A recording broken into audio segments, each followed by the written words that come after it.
Fiction talk camber Praveen. நான் இன்னைக்கு உங்களுக்கு சஜஸ்ட் பண்ண போற ஒரு சூப்பரான ஹாரர் படம் தான் அது. அது என்ன படம் அப்படின்னா, இந்த வருஷம் வெளியிட இருக்கிற எக்ஸ்கியூமா. இந்த படத்துடைய கதை என்னன்னா, கொரியால வந்து பாத்தீங்கன்னா பேய் ஓட்டுறவங்க பேர் வந்து ஷாமன்னு சொல்லுவாங்க. அந்த மாதிரி ஒரு பொண்ணு ஒருத்தவங்க வராங்க. அவங்க வந்து பாத்தீங்கன்னா இந்த ஒரு குடும்பத்துல வந்து ஏதோ ஒரு பிரச்சனை நடக்குது. ஒரு பெரிய பணக்கார குடும்பம் அது. அங்க போய் பார்த்தா தான் தெரியுது, அங்க வந்து பாத்தீங்கன்னா ஒரு தாத்தாவோட ஆவி வந்துட்டு அங்க சுத்திக்கிட்டு இருக்குது. அது என்ன பண்ணுது அப்படின்னா, முதல் பையனையும் முதல் பேரனையும் வந்து அதை அட்டாக் பண்ணுது. ஸோ அதுக்காக தான் வந்து எப்படியாவது அந்த ஆன்மா வந்து ஓட்டிடணும்னு நினைக்கிறாங்க. அதுக்காக தான் வந்து இந்த ஷாமனை கூப்பிட்டுருக்காங்க. இந்த பொண்ணு என்ன பண்றா, வந்து பார்க்கறா. பார்த்த உடனே அது தெரியுது.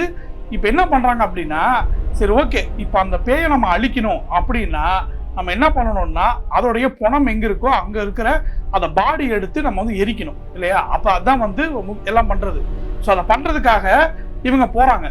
அப்ப என்ன நடக்குது அப்படின்னா, இந்த எங்க புதைச்சா அந்த பணம் அவங்களோட ஆத்மா வந்து நல்லா சாந்தி அடையும் அப்படின்னு சொல்லி குறி சொல்றதுக்குன்னே ஒரு சில பேர் இருக்காங்க. அவங்க பேர் ஜியோமேன்சர்.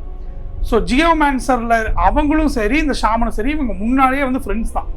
ஸோ இவங்கெல்லாம் சேர்ந்து தான் வந்து எப்படியும் அந்த தாத்தா போய் ஓட்ட போறாங்க. அவங்களும் போறாங்க. போய் பார்த்தா சம்பந்தமே இல்லாம மலை உச்சியில வந்து பாத்தீங்கன்னா ஒரு அங்கதான் வந்து புதைச்சிருக்கிறாங்க. அந்த ஜியோமேன்சர் அவர் போயிட்டு அந்த இது செக் பண்ணி பார்ப்பாரு, எப்படி அந்த பணத்தை எடுக்கலான்னு. ஆனா அவருக்கு என்னமோ தப்பா இருக்குது. ஏன்னா அவருக்கு நல்லா தெரிய வரும் ஒரு நிலத்துல எங்க புதைக்கணும் எது புதைக்கணும்னு. ஆனா இது தப்பான இடத்துல புதைச்சிருக்காங்கிறதுனால அவருக்கு ஒரு பயம் வருது. அவர் என்ன சொல்றாரு, இது வேண்டாம் அப்படிங்கிறாரு. இருந்தாலும் அந்த ஷாமன் பொண்ணு என்ன பண்றா, கன்வின்ஸ் பண்ணி இதுக்கு முன்னாடி ஒரு பரிகாரம் ஒன்று பண்ணுவோம், பரிகாரம் பண்ணிட்டா வந்து இது எப்படியோ சரியாயிரும் அப்படிங்கிறனால இந்த தோன்றாங்க இல்லையா, அவங்களுக்குலாம் தனியா பரிகாரம் பண்ணி அந்த பணத்தை வெளியே எடுக்கிறாங்க. அங்கதான் பிரச்சனையே. இப்ப வெளியே எடுக்கிறாங்க இல்லையா, எடுக்கும் போது என்ன ஆகுது, அங்க ஒரு பாம்பு ஒண்ணு வருது. அவன் என்ன பண்ணிடுறான், அந்த தோன்றவன் அந்த பாம்பை வந்து ஒரு பயத்துல சட்டு வெட்டிடுறான். அது சாகும்போது கத்தும் போது தான் தெரிய வருது, பாம்புக்கு பதிலா ஒரு பொண்ணோட முகம் அதுக்கு இருந்திருக்கு. இப்ப அந்த அது இறந்ததுக்கு அப்புறம் இவங்களும் கொண்டு போய் அதுக்கப்புறம் சில பிரச்சனைகள் நடக்குது. அந்த தாத்தாவோட பணத்தை கிரிவேட் பண்றாங்க, எரிச்சிடுறாங்க. அந்த பேயும் போயிருது.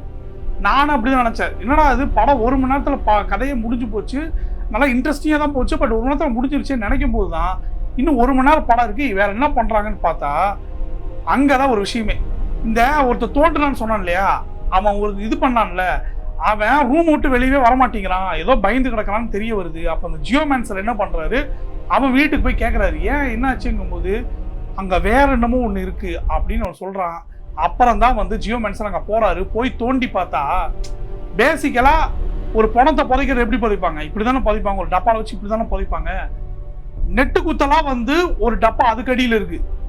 அது பார்த்தீங்கன்னா 11 அடி இருக்குது. அது வந்து எந்த காலத்திலயோ புதைச்சிருக்கிறாங்க. அதுக்குள்ளார இன்னும் மோசமான ஏதோ ஒன்று இருக்குது. இவங்க வெளியே எடுத்துடுறாங்க. எடுத்து அதையும் கிரிமேட் பண்ணணும் தான் பாக்குறாங்க. ஆனா அதுக்கப்புறம் சில சம்பவங்கள் நடக்குது. அதுதான் இந்த படமே. எனக்கு இந்த படத்துல ரொம்ப பிடிச்சது என்னன்னா, ஒரு படத்துக்குள்ள 2 பேய் கதை. ஃபர்ஸ்ட் ஹாஃப் அது ஒரு கதை, அது ஒரு தனி கதை, அதுவும் நல்லா போச்சு, சூப்பரா இருந்தது. பட் செகண்ட் ஹாஃப்ல சத்தியமா நான் எதிர்பார்க்கல. அந்த 11 அடி டப்பாக்குள்ள இருந்து ஒன்று வெளியே வரும் பாருங்க, அது செமையா இருந்தது. அது வந்து சும்மா ஆன்மா பேய் மாதிரி இருக்காது. ஒரு இறந்த ஒரு சாமுராய் வீரன் வந்து அந்த காலத்துல புதைக்கப்பட்டிருப்பான். அவனை புதைக்கிற விதம் வந்து கிளைமேக்ஸ்ல காட்டுவாங்க, அவனை எப்படி புதைச்சாங்கன்னு சொல்லி. ஸோ அந்த மாதிரி சூப்பரான நிறைய விஷயங்கள் இந்த படத்துல இருந்தது. முக்கியமாக சொல்லணும்னா இந்த படம் வந்து ஸ்லோவாக தான் போச்சு, கொஞ்சம் பொறுமையாக தான் போச்சு. ஆனாலும் ரொம்ப எஃபெக்டிவாக இருந்தது. எந்த இடத்துலையுமே போர் அடிக்கல.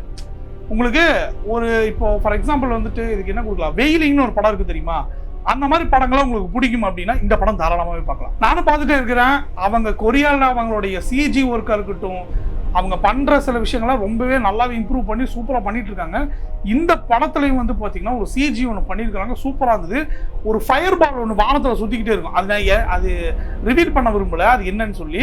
அது நீங்க படம் பாருங்க, அது ஒரு ஃபயர் பால் ரிவீல் சுத்திக்கிட்டு இருக்கும் மேல. அதுக்கேற்ற லைட்டிங்கா இருக்கட்டும், அதுக்கு அந்த ஏற்ற மாதிரி காட்டுக்கு வச்ச லைட்டிங்கா இருக்கட்டும், நான் பிகின் தி சீன்ஸ்லாம் பார்த்தா அவ்வளோ சூப்பரா இருந்தது. அவங்க கிராஃபிக்லாவும் பயங்கரமா இம்ப்ரூவ் ஆயிட்டாங்க. அது இந்த படம் பாருங்க, அவங்களுக்கு பேய் கதைகளை வந்து சூப்பராகவே சொல்ல தெரியுது. ஃபார் எக்ஸாம்பிள் இன்னொரு சில சஜஷன்ஸ் நான் உங்களுக்கு தரேன். மீடியம்னு ஒரு படம் இருக்கு, அமேசான் பிரைம்ல இருக்கு, முடிஞ்ச அந்த படம் பாருங்க. அதுவும் செம்மையான பேய் படம், ஆனால் ஃபேமிலியோட பார்க்க முடியாது. சரி, இந்த படத்துக்கு வருவோம். இந்த படத்தை பொறுத்த வரைக்கும் இது ஃபேமிலியோட பார்க்கலாம். இதில் தப்பாவோ அந்த மாதிரிலாம் எந்த விதமான அடல்ட் சம்மந்தப்பட்ட எதுவுமே கிடையாது. ஆனால் குடலை புடுங்கிறது, லிவரை பிச்சு தீங்கிறது, இந்த மாதிரி காட்சிகள்லாம் இருக்கு. ஸோ ஃபேமிலியோட பார்க்கலாமா வேணாமா நீங்க ஃபர்ஸ்ட் பார்த்துட்டு அப்புறம் நீங்க முடிவு பண்ணிக்கோங்க. ஸோ அவ்வளோதான், இந்த படம் பாருங்க. எனக்கு இந்த படம் ரொம்ப பிடிச்சிருந்தது. ஸ்லோவாக தான் போகும், பட் எஃபெக்டிவா இருக்கும். ஒரே படத்துக்குள்ள 2 பேய் கதை, அதுவும் நல்லாவும் இருந்தது. போர் அடிக்கல, அந்த மர்மம் வந்து உங்களுக்கு அப்படியே வந்துகிட்டே இருக்கும். ஸோ பாருங்க, பார்த்துட்டு உங்களுக்கு என்ன தோணும் சொல்லி கமெண்ட் செக்ஷன்ல சொல்லுங்க. நான் அடுத்த வீடியோல வேற ஒரு சஜஷனோட நான் உங்களை வந்து மீட் பண்றேன். Thank you so much.